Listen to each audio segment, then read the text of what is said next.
ভুল করে একটি তীক্ষ্ণ ঘাস দিয়ে ছেলেটির হাত কেটে যায়। তখন তার মাথায় একটি বুদ্ধি আসে যে একটি ঘাসের আকৃতির তলোয়ার সে তৈরি করবে। আসলে ছেলেটি চীনের একটি কাঠমিস্ত্রি পরিবারের জন্মগ্রহণ করে। তার বাবার নাম ছিল লুগিয়াং। কাঠমিস্ত্রির দক্ষতা ছিল অনেক বেশি, তাই তার বাবা দক্ষিণ চীনে একটি বিখ্যাত শিক্ষকের কাছে তাকে অনুশীলনের জন্য পাঠিয়ে দেয়।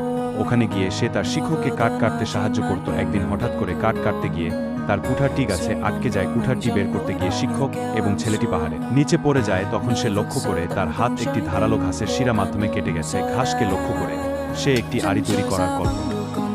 কিছুদিন পর সে একটা আড়ি তৈরি করে যার মাধ্যমে সহজে গাছ কাটা যায়। ছাত্রর এই কৌশলকে দেখে শিক্ষক তাকে তার বাড়ি নিয়ে যায় এবং তার সামনে কাঠের তৈরি একটি বাড়ি ভেঙে দেয় এবং তাকে এরকম একটি পুনরায় বাড়ি তৈরি করতে বলে।